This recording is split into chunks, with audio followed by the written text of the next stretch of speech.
You're listening to DraftKings Network.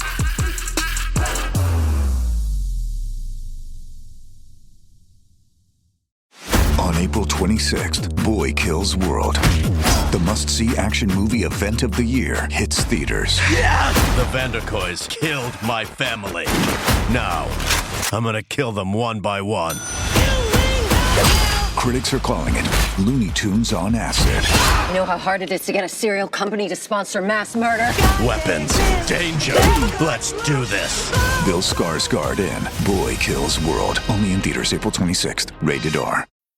This episode is brought to you by Bumble. So, you want to find someone you're compatible with, specifically someone who's ready for a serious connection, totally open to having kids in the future, is a tall, rock-climbing Libra, and loves rom-coms with vegan pizzas on Tuesdays just as much as you do. Bumble knows that you know exactly what's right for you. So whatever it is you're looking for, Bumble's features can help you find it. Date now on Bumble. A new law goes into effect for Florida schools. It will ban books and learning materials that discuss pornographic or, quote, inappropriate content for kids. Well, an activist from Boca Raton is already testing that law when it comes to one very famous book, the Bible, which has several mentions of things like incest as well as sexual assault. If you want to see for yourself, you can look up these specific verses in the Bible. The Bible battle started with this letter that activist Chaz Stevens sent to 62 school districts across the state, including Lee County. The letter goes as far as for asking for the banishment of any book that references the Bible.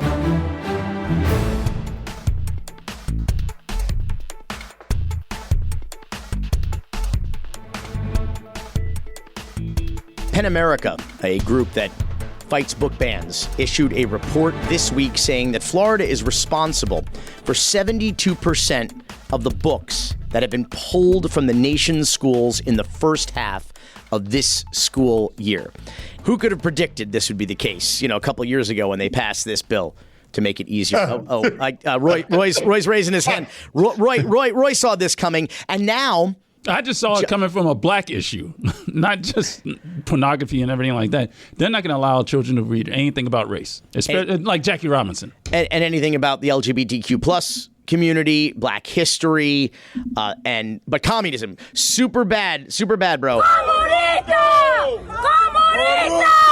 Ron DeSantis, the Florida governor, had to roll back this policy and limit how and why books can be banned, by whom, how often, can it be by parents who don't have children in a school district, who can do it? And he's blaming liberal activists for that. But PEN America said that's just not the case, because the vast majority of book bans have been for exactly what we were just talking about. Black history, LGBTQ plus issues, a lot of them driven by Moms for Taking Liberties, the organization, Crystal fascist. The organization who is all about family values and also lesbian threesomes. Roy, you're familiar. Yes, I am. With them. And so when Ron DeSantis' office was pressed, could you give us examples of liberal activists who have been responsible for book bans? They came up with one name, and that is Florida activist Chaz Stevens, who is famous for taking the First Amendment out for a spin whenever he can, trying to compel local governments to put Festivus poles outside of City Hall, trying most importantly to get city commission meetings to start with satanic prayers, and sending custom-made butt plugs to naughty politicians, not only in Florida, but across the country. Chaz Stevens is here. Chaz, why are you causing so much trouble? Chaz, why are you single-handedly responsible for the Florida legislature and the governor having to roll back and restrict some of these book ban issues? Why are you doing this? I didn't realize I was in charge of 23 million people, but here I am, people. They had to pick on somebody, so they chose me, Billy, and I'm the worst person to choose. Before we start, do you mind if we say a prayer from the Satanic Bible and open it up, please? And here we go. Oh, Satan and Miller High Life, and this is from page 69. Bless us with your fiery wisdom and cheap thrills. May our debates be heated and our beer forever chilled. Amen. That's actually in the book? Amen. Page 69. Low Main. Wow. Page 69. It's his favorite. Nice. It's his favorite passage. Chaz, why? Actually, Roy first. You remember we were proponents on this program of banning this filthy, dirty book. And we were actually inspired, Chaz, by you. I'm going to roll a clip for you so you can see what it is that you inspired the mischief here on Because Miami. The books that were identified as school districts as being problematic, they were pornographic, violent, or inappropriate for the grade level in some other manner. It's time to ban books and get the smut out of our schools. Florida school libraries are filled with pornographic landmines. Pornographic landmines. The more I dug, the worse it got. In fact, one of the filthiest books ever written is still plaguing our children. The Bible! The book graphically discusses prostitution, incest, rape, pornography, pedophilia, nudity, bestiality, and sodomy, but it actually doesn't end there. There was more. So much more. Masturbation, genital mutilation, fellatio, dildos. Let us walk properly, as in the daytime, not in orgies and drunkenness, not in sexual immorality and sensuality. That is pornographic. Why would we have that in a media center with 10-year-old students? It's just wrong. You're goddamn right, meatball. A woman must not present herself to an animal to have sexual relations with it. I just think parents, when they're sending their kids to school, they should not have to worry about this garbage being in the schools. Now kill all the boys and kill every woman who has slept with a man, but save for yourself every girl who has never slept with a man. The idea that that's even in there is inappropriate for these young kids. It is for the greatness of your iniquity that your skirts are lifted up and you are violated.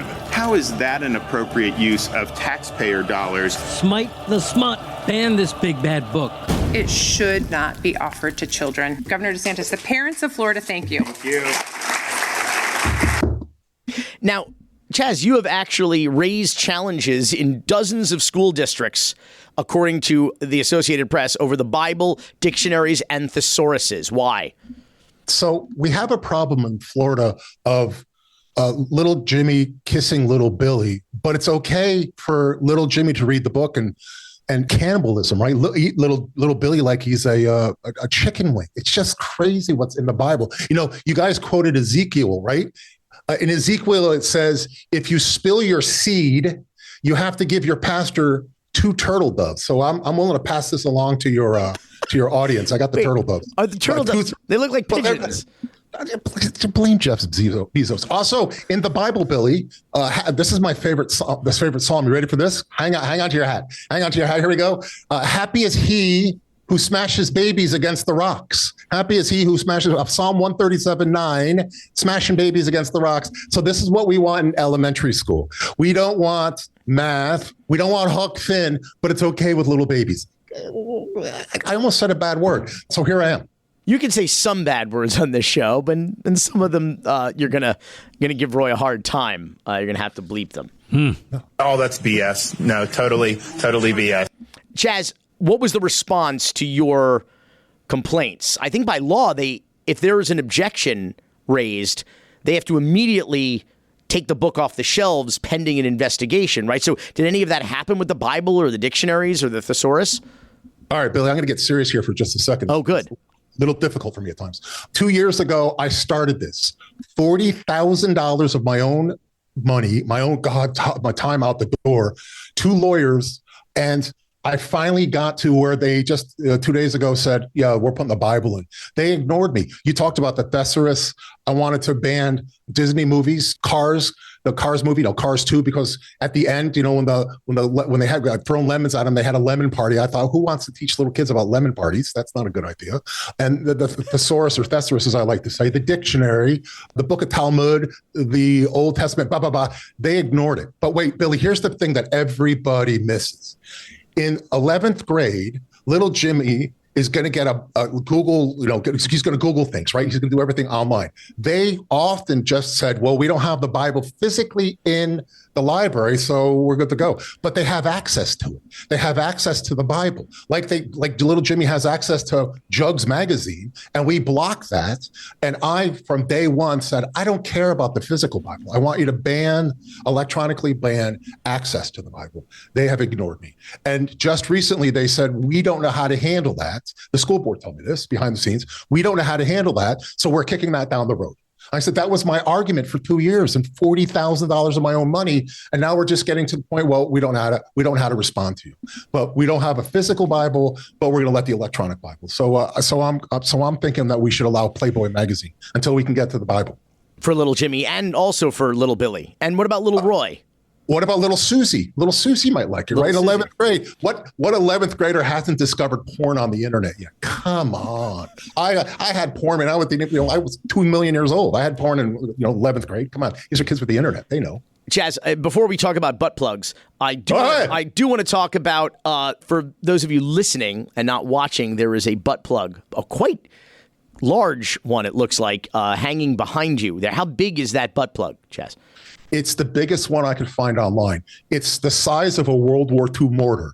It's 11 inches tall, 7 inches wide, and weighs 9 pounds. I mailed one to Donald Trump at Mar-a-Lago. You can't send things through the mail. There's a federal law that says mailing obscenities is against the law. And I thought I almost got in trouble. So my buddy of mine, we wrapped it with duct tape because we thought it's wrapped up, right? And we sent it to Mar-a-Lago. We also sent I did those, the inflatable butt plugs, the guys at 6 feet tall. I bought 20 something of them, 15, 20 of them. I sent a half a dozen to Mar-a-Lago. I sent butt plugs to Dr. Oz that went with the receipt. So somebody at the Dr. Oz's Plaza, signed for it. So yeah. And out to Colorado or not Arizona, as you well know. Chaz, we got 60 seconds left. I understand that you are suing your Florida state rep, Republican Chip LaMarca, for violating your civil rights. Can you tell us about that? Yeah, get ready for the beep. He's a little f***er. Thanks, Chip. Chaz. Yeah. Thanks. Foreplay. Chip violated. He blocked me on Twitter. You can't do that. The Supreme Court of the United States just recently said can't do that. Chip has blocked me. I asked him to unblock me. So I filed suit against Donald Trump to get him off the ballot like 2 or 3 months ago. I literally pro se, my own money, my own time, my own lawyering. Bad. But that went nowhere because of the Supreme Court. So now I said, beep, beep. I said, fuck it. Let's go to the federal court. Yeah. Let's go to the federal court. I'll do pro se up in the federal court. And I'll sue Chip LaMarca. So yeah, stand by, Billy. It's things to come. Well, Vicky Mendez has something to tell you. You are a vile little man. Chaz Stevens, thanks so much for being here. For the win. The Dan Le Batard Show with Stugotz is sponsored by BetterHelp. It's time for a self-check-in. How's your social battery right now? Is it drained or bursting with energy? Similar to how a battery stores energy before eventually running out, individuals with a social battery may feel a need to recharge or withdraw from social situations after a certain amount of time. It can be easy to ignore our social battery and spread ourselves thin, especially with work or social gatherings. What's the right amount of socializing for you, and how do you recharge? Maybe you thrive around people, or maybe you need some more alone time. Therapy can give you the self-awareness to build a social life that doesn't drain your battery. If you're thinking of starting therapy, give BetterHelp a try. It's entirely online, designed to be convenient, flexible, and suited to your schedule. Just fill out a brief questionnaire to get matched with a licensed therapist and switch therapists at any time for no additional charge. Find your social sweet spot with BetterHelp. Visit BetterHelp.com/DLB today to get 10% off your first month. That's BetterHelp, HELP.com/DLB. In a setback to farm and construction workers who lobbied to regulate shade and water breaks in Miami-Dade County, the governor signed a law that forbids cities and counties from requiring employers to limit workers' exposure to heat or breaks. The nonprofit We Count responded saying House Bill 433 is an extremist law that will endanger the health and lives of thousands of outdoor workers in Florida and cause preventable heat illnesses and deaths. Workers' lives are not disposable, and we will continue to organize until every worker is treated with the respect and dignity we all deserve.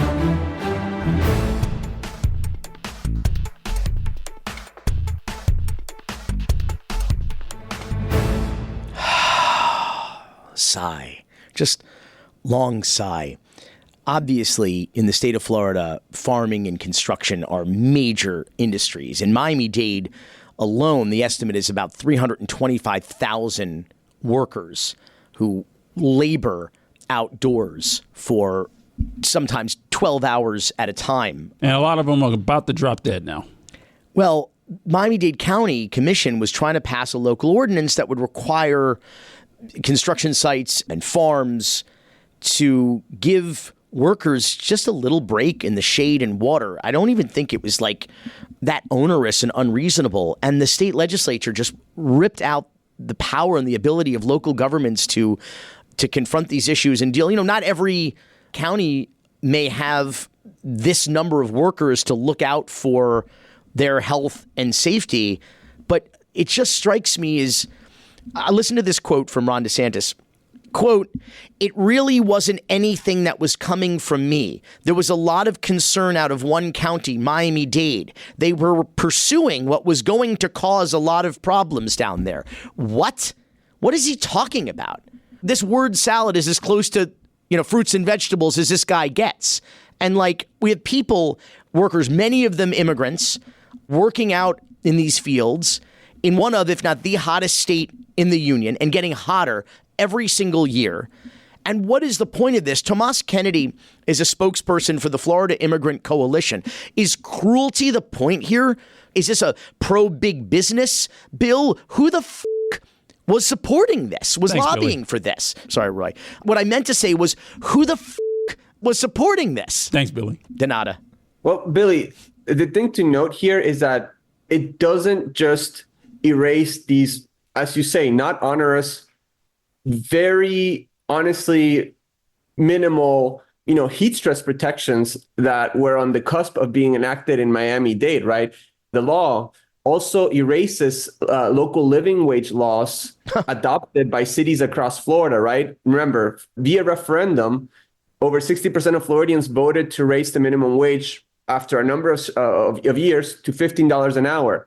Now, localities cannot go over that, the threshold of the state's current minimum wage, right? And it actually also stops predictive scheduling laws from being enacted so that workers can have some sense of cohesion and organization within, their lives and their workplace, right? Let's go back a little bit, right? Let's return to the effort in Miami-Dade County to enact these very reasonable heat stress protections. We Count, the organization that you referenced, did an incredible job advocating for it. And the lobbying and interference by industry on this effort started in Miami-Dade County. There was a lot of back and forth in terms of the language of these heat stress protections, the enforcement. And what happened was that last year, there was an insane heat wave in South Florida. We saw temperatures not seen, in decades, perhaps ever. And some farm workers actually dropped dead because of the heat that they were exposed to. So finally, the Miami-Dade Commission seemed, poised to take this on. And what happened?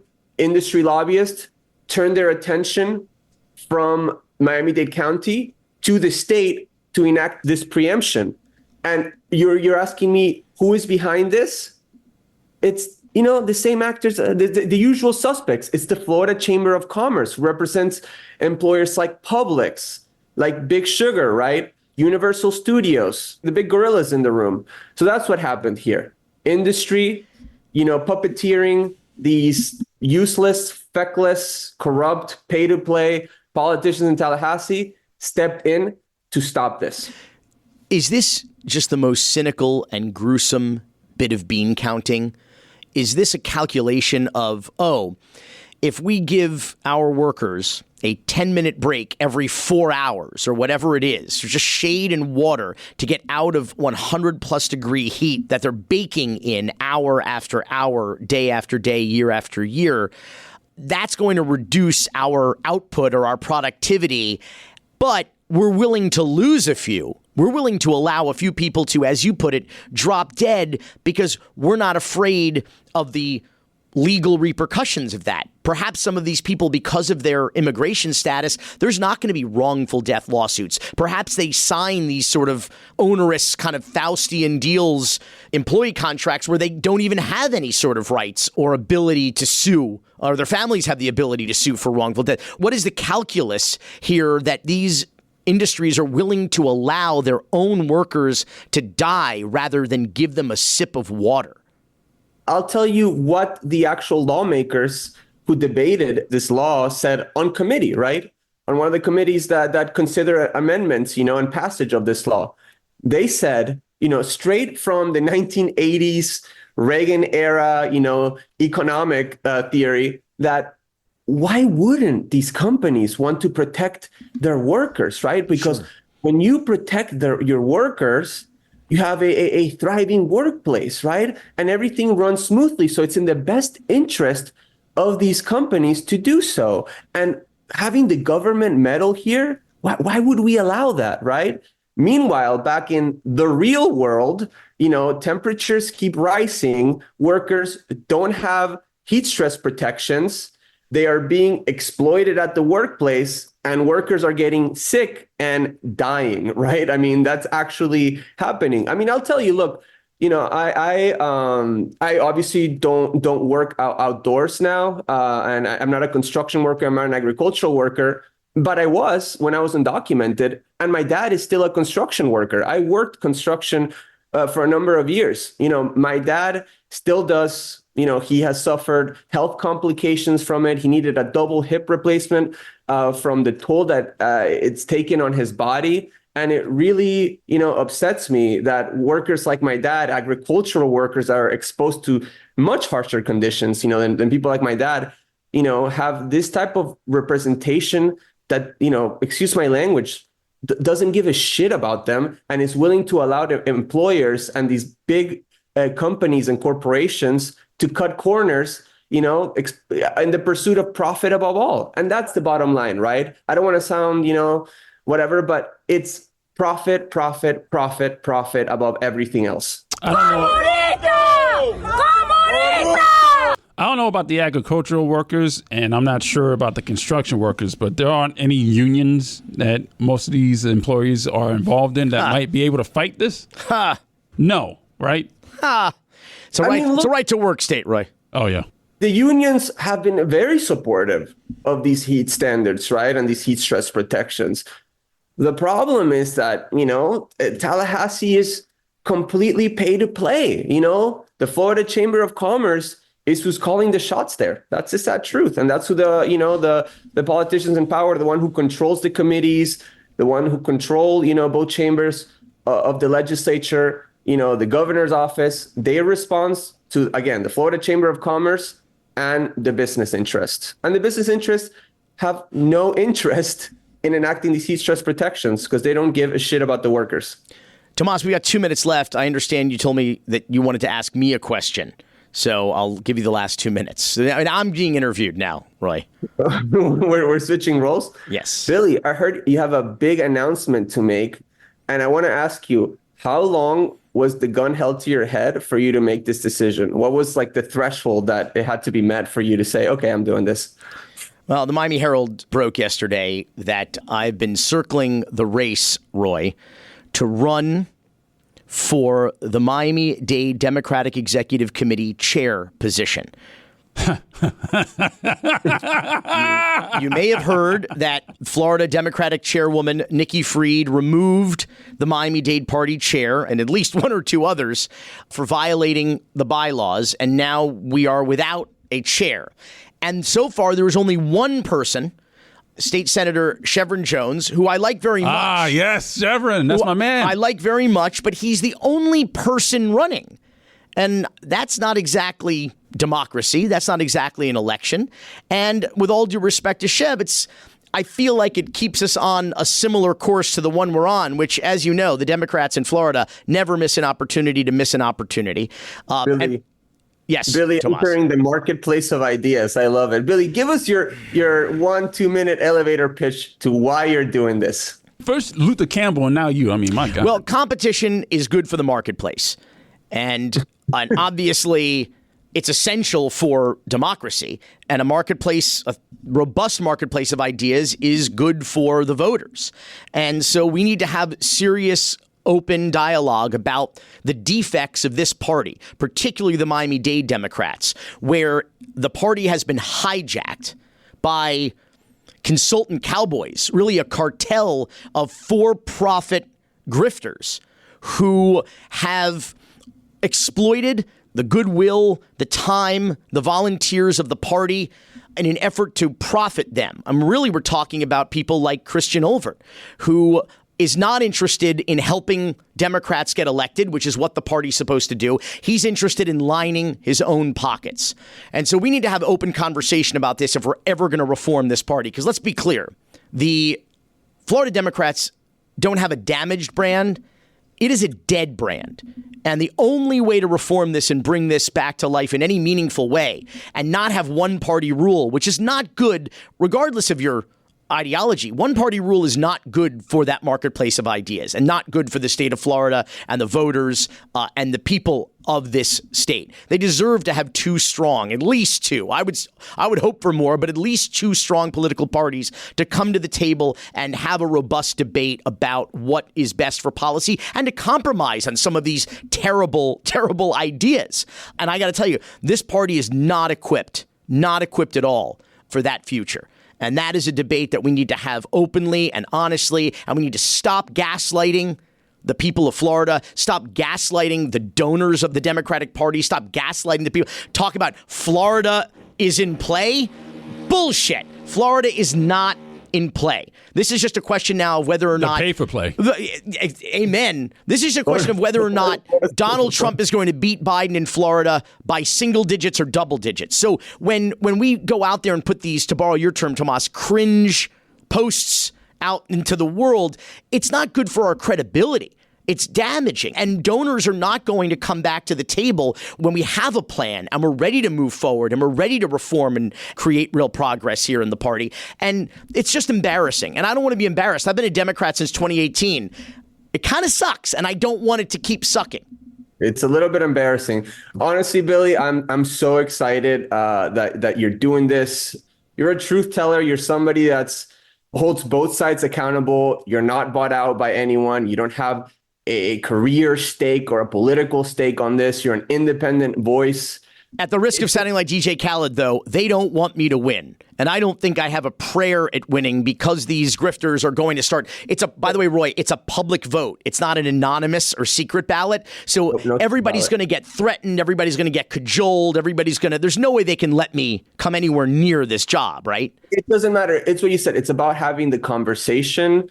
I mean, You have been taking on public corruption in Miami, for years now and delivering results, as happened with the city attorney, as happened with checking Noriega, with getting some, or helping to get some good people in the city of Miami commission, holding politicians accountable. I mean, that's what we should be doing, right? So I'm just really excited for the next couple of days and what you bring to the table. Yeah, the election's in a week, by the way, Roy. Yeah. There's not going to be a really long campaign here. But Tomas is, I'm very flattered that you said what you said, but he's right in that the last Democrat in Miami-Dade County to be elected, the party ran against him. That was Damian Pardo. And lost. The party lost to a Democrat. The Democratic Party. That's what losers we are. And now the opponent is being criminally investigated for bribery, remuneration of services. And the only reason the party endorsed her was because she was a Christian Overt client. And the Miami-Dade state attorney had to recuse herself from this public corruption investigation into bribery of Sabina Kovo's bribery case because Christian Overt is also the political consultant and campaign manager for Catherine Fernandez-Rundle. And let me tell you this right now, a Democratic candidate in Catherine Fernandez-Rundle who has to recuse herself from every single substantive public corruption case because she's conflicted. If you're conflicted in every single public corruption case, what does that say about you? I think that says that you might be corrupt. Tomas Kennedy, thank you so much for being here. Have a good day. Hey, it's Kaylee Cuoco for Priceline. Ready to go to your happy place for a happy price? Well, why didn't you say so? Just download the Priceline app right now and save up to 60% on hotels. So whether it's Cousin Kevin's Kazoo Concert in Kansas City, go Kevin, or Becky's Bachelorette Bash in Bermuda, you never have to miss a trip ever again. So download the Priceline app today. Your savings are waiting. Go to your happy place for a happy price. Go to your happy price, Priceline. On Wednesday, Carollo's former secretary, Tanjha Quintana, took the stand testifying in front of the jury that she was coerced by the commissioner and his wife, Marjorie, to falsely accuse other former Carollo staff of sexual harassment, not once, but twice.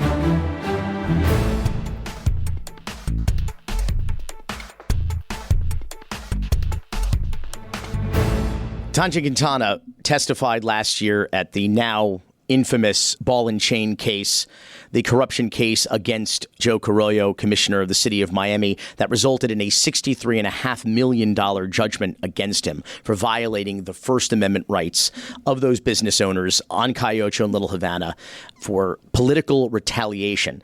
Tanjha's joining us now. Tanjha, first and foremost, how did you get a job in Joe Carollo's office? So I actually got a job with them through Marjorie, his wife, since she is related to my uncle's wife. She, I guess, I don't know what happened to the last receptionist, but she called me one night and said that they needed a receptionist and that I could start the next day. Yeah, seems to be a lot of turnover in that office. A lot of people coming and going, a lot of chiefs of staff, a lot of receptionists, a lot of legislative aides. I have to ask, what is the environment like? We hear a lot of rumors about a lot of screaming, a lot of harassment coming from the commissioner himself. Is it a toxic work environment, like the chisme says? Yes, like las malas lenguas say? 1,000% las malas lenguas are correct. That is one of the most toxic environments I've ever worked in. And I've worked in a lot. I've worked in restaurants mostly. And that is the most toxic environment I've ever worked in my life. Can you give me an example of what it was like day to day in that office, how Carollo treated you, other staff members? Well, when he was there, because there were times where I wouldn't see his face for like a month or so. But when he was there, you could tell the environment was just like, I don't know, heavier. Like it just felt like Big Brother was watching you. I don't know. You just felt so like watched and everything like had to be correct. And then he would come sometimes and then like check if you were doing something and then ask you to do something else. It was always like a little back and forth and stuff. And it was just, it was terrible. What does back and forth mean though? Did it get loud? At times with the deputy chief of staff, them two would get into like, I guess, arguments sometimes. I don't really remember what it was about, but I would just know that Carollo would be like yelling at him and then he would be yelling back. And it was just a mess. Let me ask you about what you testified to at the trial. You basically admitted to perjury. You admitted that you had previously lied under oath when you accused two former staff members, I guess fellow staff members in Joe Carollo's commission office, sure, Steve Moreau and Richie Blum, of unwanted advances, of sexual harassment. How did you come to, I guess, concoct those allegations against them? Basically, this man, Carollo, had me write a letter. Better yet, he wrote a letter and had me say that I wrote it. Basically saying everything that you just said, that Blum was being like, not aggressive, but like on top of me, I guess. And then it's the same thing with Miro. He wrote like a whole letter, but he would take me to like this Burger King. I guess it's like infamous Burger King. He would take me there to write this like letter. And then he also took me to my uncle's house to talk about the same letter and then go through my phone. So, Roy, what Carollo does is he goes to this Burger King and has meetings there. I don't know exactly why. It's just this weird thing that he's done for a long time. Bastard. Well, rather than, I think, have meetings at his office where people can kind of see the comings and goings. But I understand. Go to an Arby's. Did they take you have some class, right, Roy? Yeah, Come have on the now. beats. So I understand that, first of all, Miro and Richie Blum became basically enemies of Carollo because they resigned. They admitted that Carollo had this personal vendetta against the ball and chain guys, against Martin Pinilla and Bill Fuller, and he needed to muddy them up, I guess, and make them, harm their credibility. And he was using you apparently to do that. Was Marjorie involved in that? I recall some testimony where they might have taken you to their home and kind of like separated you from your mom and like a divide and conquer kind of strategy. I mean, was that ostensibly kidnapping? What did they do to you? It might as well have been. That was the second time actually when it came out that I took part in the letter that Richard Blum wrote about Carollo. When Carollo found out that I wrote part of that letter or whatever, that I was mentioned in the letter, him and Marjorie and my uncle's wife, I guess my aunt, but like not really. I don't count these people as my family anymore. But yeah, so they all took me to her house, and that's where they basically harassed me, like called me every name in the book, asked me why I would do that, why I was setting him up, et cetera, just gaslighting. Oh, they thought you were working with Richie Blum to like against Carollo? Was that true? Yeah. No. Well, kind of, I guess. I can say now, yes, but back then I was supposed to say no. You see, like that's the thing, is there was a certain point where I didn't really know what was the truth and what wasn't. Like it just got to a point where I was just like, okay, like what am I supposed to say? Like, am I supposed to say the truth? Am I supposed to say this? Do I not tell them this? Oh my God, it was a mess. Was that why? Because was that an environment where you felt like you were being trained or coerced into lying? Or yeah, 1,000%, most of the time. Well, and of course there was this family element too. So you were probably intimidated or kind of emotionally manipulated by that. How would you describe it? Yeah, that was the worst part. That was the worst part about any of this, is what happened to my family. They basically destroyed it. Him and Marjorie, basically, at a certain point, they got my grandma against me, which basically got my whole family against me. But then my grandma started realizing that I was in the right. So then she got back on my side. But pretty much everybody else, after a certain point, now is when they're understanding. Now when everything is coming to light, they're like, oh my God, I'm so sorry. But back then it was terrible. They made it like so nobody wanted anything to do with me. They made me out to be the bad guy. Let's talk about that, because last year when you were about to testify, they cleared the courtroom out. The media had to leave, the public had to leave, and they basically had a secret proceeding, which is, I mean, obviously now it's not a secret, but there was a conversation apparently about potential witness tampering or witness intimidation against you, where Joe Carollo and or his wife Marjorie were attempting to get to you to stop you from testifying? Something like that, yeah. My uncle's wife apparently the night before called my grandma and mentions, basically telling her like, oh, tell Tanjha not to do this. Like, she can't do this. This is what she's going to do. This is how she's going to affect Carollo's reputation and Carollo and this and Marjorie and this. And yeah, that was the night before, I think. And so you admitted earlier before that you might have been helping some people against Carollo, but I'm guessing there was a reason for that, wasn't there? Why were you helping him? He's a terrible person. This man is a terrible person. And I hope he watches this, because he is. He is. He watches every single one of these episodes. Good. Little Billy Corben. He loves this show.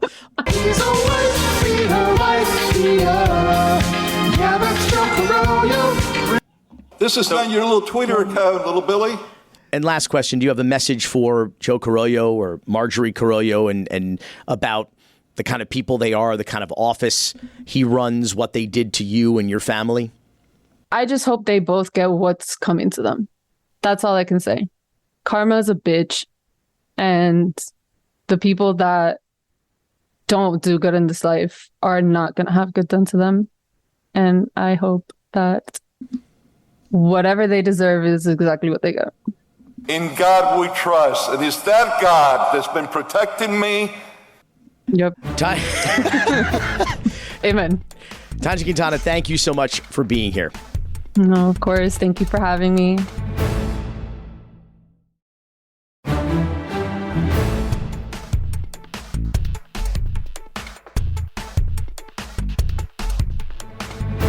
Before we go, Roy, we got to do a victory lap, but this one's going to be a sprint, not a marathon, because we are running out of time. First and foremost, yesterday in the Miami Herald, they broke a story about some new emails deepening the scandal around Sabina Kovo, the former city commissioner, and the criminal investigation into her for possible bribery, which is a story that broke right here on the Because Miami podcast last November. And thank you to Sarah Blasky and Joey Fletches of the Miami Herald for giving us that credit. It looks like some emails and text messages back up the story that former candidate James Torres talked about here, where he was offered a job in exchange for his endorsement of Sabina. He turned it down, but Eddie Leal, one of the other opponents, apparently accepted it. And there's now a bit of a digital paper trail on that. So, She might be f***ed. Sorry, Roy. I couldn't. Thanks, Billy. Sorry, Roy. Also, change is slow and incremental, but thanks to the pressure that we've applied, the conflict of interest scandal involving Miami City Manager Art Noriega and his wife's overpriced furniture company, Praderi Office Products, has ended with the city cutting ties with Praderi Furniture. They will no longer use that vendor to overpay for furniture on the taxpayer's dime as long as Art Noriega is the city manager and that obvious unethical, if not illegal, conflict of interest exists. Which, you know what that indicates to me? Art Noriega is not going to be the city manager for very much longer. And speaking of which, Tricky Vicky Mendez, your friend, the city attorney. Hey, don't you put that I don't know why. curse on me. The city attorney of Miami is now the former city attorney in a vote taken last week. RE20 seeks to remove the city attorney from her current role in terms of running the city attorney's office and move her to a transitionary role. The city attorney has been at times insubordinate and at times disrespectful. I don't believe that's conduct becoming of that position.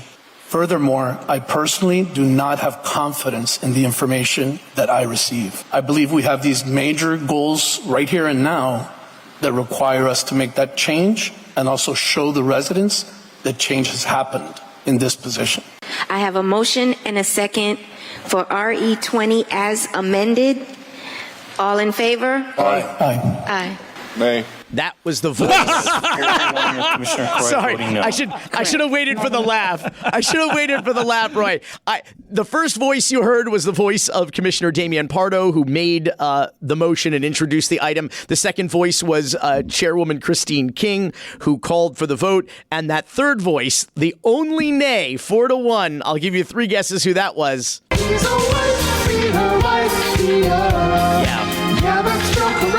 And the fourth voice was me laughing. That was right. I should have waited for the laugh. But we do have one loss. We had racked up some wins this week, Roy. Some progress here on Because Miami. But one loss, that is this week's Because Miami, how it started, how it's going. First, how it started on March 14th, 2024. I will release the report to the media. I'll meet with them individually. I'll sit with Billy Corben across the table and I'll present everything to him. I have no issue with that at all, by the way. Billy Corben to me is someone that, clearly has a lot of followers and a lot of people that are interested in what he says. I'm happy to give him the information. I'm happy to sit with him. I'll answer whatever questions he has. I have a long history with Billy Corben. So I'm not hiding from it and I won't run from it. Bad news, Roy. He is hiding from it, and he is running from it. Just a few days ago, I got an email from Kenya Fallett, chief propagandist for the criminal regime that is the city of Miami government. Billy, since you've been eager to pose questions to the city manager, please adhere to his preference by sending your inquiries via email, and remember to include Yadi. The bottom line is, he's backing out of his public promise and his promise to his bosses in the commission to sit down right here in this chair. The chair will remain empty for Elijah, for Passover, because he is a lying, corrupt clown. Art Noriega does not have the guts to be a man of his word and answer all of my questions as he promised to do.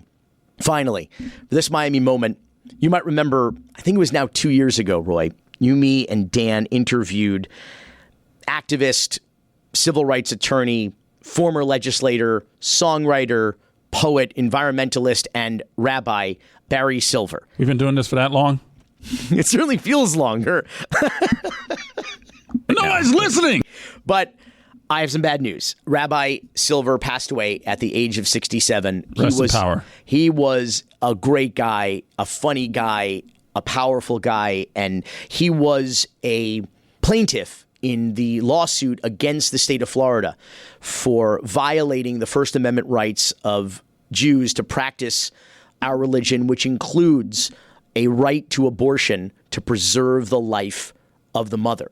And our Miami moment this week is a few words from this program, Because Miami, from Rabbi Barry Silver. Rest in power, Cocaines.